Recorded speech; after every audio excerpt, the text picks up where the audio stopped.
प्राचीन काल की बात है। गौतम बुद्ध अपने शिष्यों के साथ एक गांव में प्रवास कर रहे थे। वे गांव-गांव घूमते और लोगों को ज्ञान, शांति और करुणा का संदेश देते थे।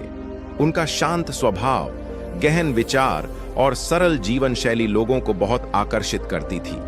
जब वे किसी गांव में जाते तो वहां के लोग उन्हें देखने और सुनने के लिए उमड़ पड़ते। एक दिन जब बुद्ध एक गांव में प्रवचन दे रहे थे, तब एक धनी व्यापारी उनके पास आया। वह बहुत ही अमीर था। उसके पास बहुत सी जमीनें थीं, व्यापार था, नौकर चाकर थे और भोग विलास की सारी सुख सुविधाएं थीं। लेकिन फिर भी उसके मन में अशांति थी। वह हमेशा किसी अनजानी बेचैनी से घिरा रहता था। वह बुद्ध के पास आया और हाथ जोड़कर बोला, भगवान, मेरे पास सब कुछ है, धन, वैभव, संपत्ति, परिवार, लेकिन फिर भी मेरे मन में चैन नहीं है। हमेशा कोई न कोई चिंता घेरे रहती है। कृपया मुझे बताइए कि इस असंतोष का कारण क्या है।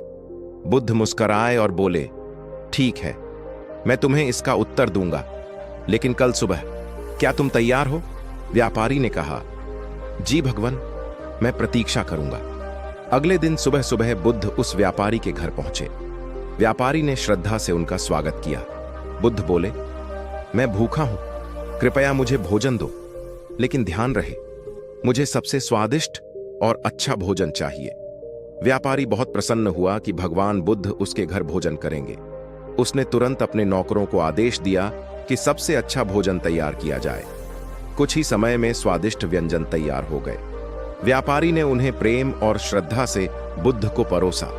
बुद्ध ने भोजन को ध्यान से देखा, मुस्कुराए और फिर बोले, अब इस भोजन को जाकर उस भिखारी को दे दो जो तुम्हारे दरवाजे पर बैठा है। व्यापारी चौंक गया।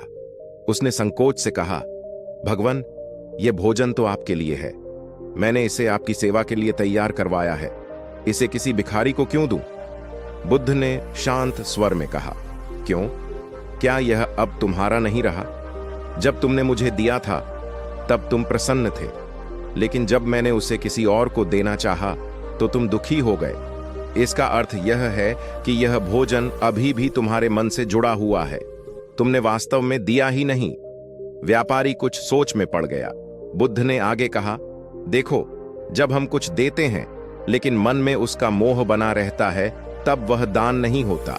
असली दान वही होता है जिसमें देने वाला उस वस्तु से पूरी तरह मुक्त हो जाए। असली अमीरी देने में है, संग्रह करने में नहीं। जो व्यक्ति बिना किसी अपेक्षा के देता है, वही सच्चे अर्थों में अमीर होता है।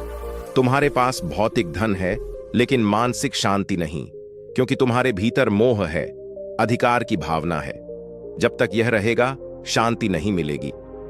व्यापारी की आंखें खुल गईं।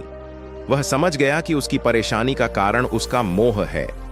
उसने भोजन उस भिखारी को दिया और सच्चे हृदय से बुद्ध के चरणों में नमन किया। उस दिन से व्यापारी ने न सिर्फ धन का उपयोग सेवा और दान में करना शुरू किया, बल्कि अपने जीवन में संतुलन, त्याग और करुणा को भी अपनाया। उसे एहसास हुआ कि सच्चा सुख पाने के लिए संग्रह नहीं, बल्कि देने की भावना जरूरी है। सीख: इस कहानी से हमें यह शिक्षा मिलती है कि सच्ची अमीरी केवल धन में नहीं होती, बल्कि मन की उदारता, त्याग और सेवा भाव में होती है। जब हम किसी चीज को बिना मोह के दूसरों के लिए देते हैं, तभी हमें भीतर से सच्ची संतुष्टि और शांति मिलती है।